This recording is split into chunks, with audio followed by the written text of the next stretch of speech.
surely any prophet who comes after him, old or new, means that he is no longer the last.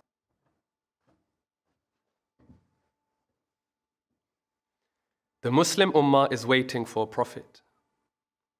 Muslims believe that the Holy Prophet Muhammad ﷺ is the Khatamun Nabiyyin.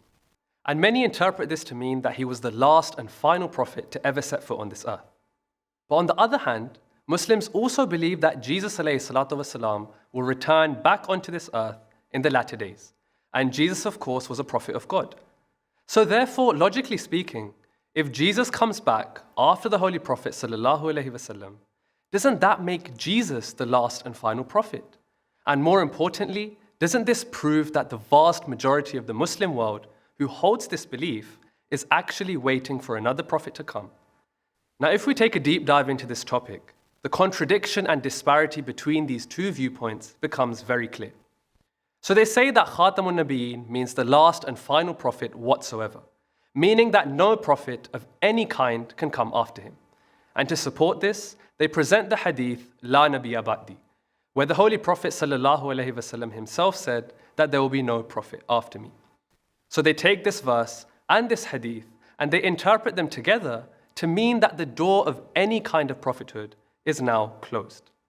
But the reality is that this interpretation is extremely problematic. Why? Because it goes against a very fundamental belief of theirs, the return of Jesus.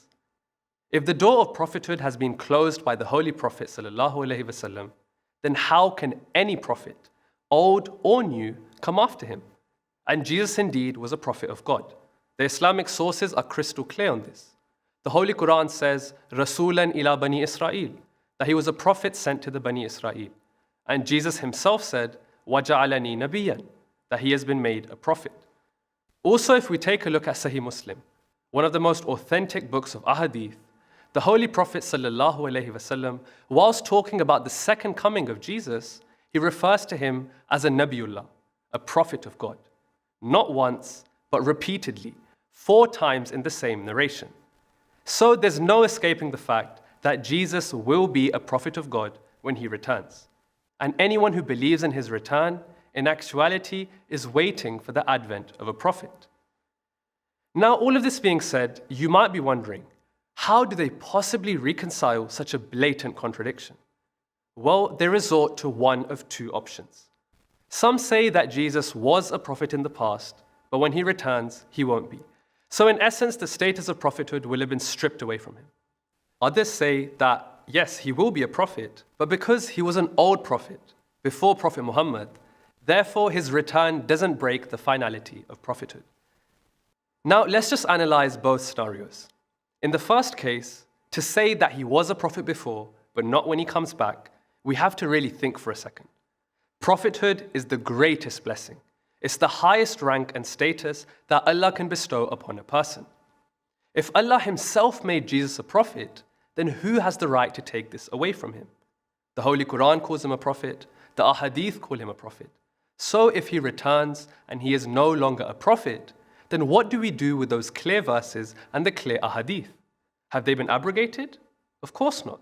And also Allah himself says that he never takes away a blessing from a person until and unless they do something to deserve it.